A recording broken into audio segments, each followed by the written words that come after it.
Messi তো আসলে is extraordinary player.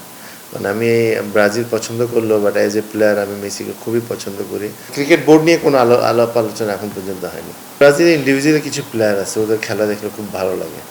না, আপনার এখানে সিম্পল কথা, আমাদের তো কোড অফ কন্ডাক্ট থাকে প্লেয়ারদের সাথে, এবং কোড অফ কন্ডাক্ট কিন্তু আমরা প্রত্যেকটা প্লেয়ারকে মানতে হবে। আপনার দলটা দীর্ঘদিন ধরে কিন্তু সেই লেভেলে পারফর্ম করতে পারছেন না, যে আর্জেন্টিনা পারফর্ম করছে। মানে কি বলবেন যে আপনি আসলে ফুটবল খেলেছেন এবং যতদূর জানি যে আপনার চিটাগাং ফুটবলে আপনার ভালো একটা অবদান আছে আর কি। না, ওই ফুটবলে তো ব্রাজিল আসলে হয়তোবা চ্যাম্পিয়ন হইতে পারেনি, বাট গত 2002 পর কিন্তু আর মানে সেমিফাইনালও খেলতে পারেনি। তো সেই জন্য ছোটোকাল থেকে ব্রাজিল, যেহেতু আমাদের সময়, এখন আর্জেন্টিনায় যেরকম মেসি বাচ্চারা যেরকম করে পছন্দ করে, আমাদের সময় এখন কিন্তু আপনার ব্রাজিলিয়ান রোনাল্ডো ছিল, কাকা ছিল, রোনালদিনো ছিল, নেইমার রিসেন্টলি মানে মাঝখানে আসলো। সো ভালো প্লেয়ারের খেলা দেখতে ভালোই লাগে, এবং ব্রাজিলের জন্য খারাপ লাগছে বিকজ ইটস ডিফিকাল্ট। এখন ডে বাই ডে ডিফিকাল্ট হচ্ছে, কারণ এক সময় মনে করেন যে যারা ভালো টিম ওরা চ্যাম্পিয়ন হতো, বাট এখন অনেকগুলো ভালো টিম হয়ে গেছে। এখন তো বলাটা আসলে খুবই আর্লি হয়ে যাবে, কারণ আসছে তো বেশি দিন হয়নি। তো এখন তারপরও যেটা প্লেয়ারদের জন্য করছে, মনে করেন ক্যাপ্টেনদেরকে আপনার সম্মানিত করেছে আপনার, তারপরে প্লেয়ারদের জন্য করছে, এটা ভালো। কারণ আপনার বাংলাদেশে তো আসলে কালচার জিনিসটা নেই।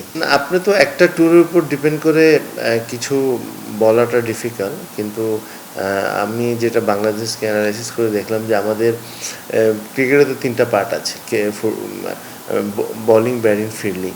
তো বোলিংটা আমাদের ফাস্ট বোলিংটা আগের চেয়ে অনেক ইমপ্রুভ হয়েছে। আগে আমরা কিন্তু পুরো স্পিনের উপর ডিপেন্ড ছিলাম, স্পিনিং উইকেট পেলে আমাদের পারফরমেন্স ভালো হতো, বাট তখন ব্যাটসম্যানরা কিন্তু অনেক ভালো ছিল, স্পিনিং উইকেটে আমাদের ব্যাটসম্যানরা কিন্তু তখন রান করতো। বাট রিসেন্টলি যেটা দেখা গিয়েছে যে আপনার আমাদের বোলিংয়ের ক্ষেত্রে আমি বলবো ভালো, বাট ব্যাটিংটা ধারাবাহিকতা খুবই কম। আপনি মনে করেন যে টিমের মধ্যে একটা এস্টাবলিশ প্লেয়ার থাকে, সুপারস্টার থাকে, বাট কোড অফ কন্ডাক্ট কিন্তু আপনার সবাইকে মানতে হবে। এখন কোড অফ কন্ডাক্ট যদি না মানে, তো ডেফিনেটলি আপনার এটা ডিসিপ্লিন অ্যাকশনে তো যেতেই হবে। এবং এটা ভালো, যদি এখন ডিসিপ্লিন অ্যাকশনে গিয়েছে, আপনি পরে আর কেউ এটা ভঙ্গ করার চেষ্টা করবে না, এবং এটা টিমের জন্য কিন্তু অনেক ভালো। আপনাকে কখনো জানানো হয়েছে কিনা যে আপনি 97 সালে বাংলাদেশে এত বড় অর্জন করেছেন, আপনার ইনপুটটা বিসিবিতে দরকার, এটা কখনো অফার পেয়েছেন কিনা আপনি বিসিবি থেকে? কি ব্যাপারে? মানে বিসিবির সঙ্গে কাজ করার জন্য, অথবা আমি তো গত 15 বছর কাজ, আমি তো প্রায় 13 আর হলো 6, মানে আমি তো অনেক বছর কাজ করেছি, আমার তো এক্সপিরিয়েন্স আছে। বাট রিসেন্টলি আমি বোর্ড থেকে বের হয়েছি, বাট ওটা তো কোনো ইয়ে না। যখনই যদি কোনো কিছু দরকার হয় আমরা তো অলওয়েজ আসি, যেহেতু জীবনে তো 60-70% ক্রিকেটের জন্য দিয়েছি।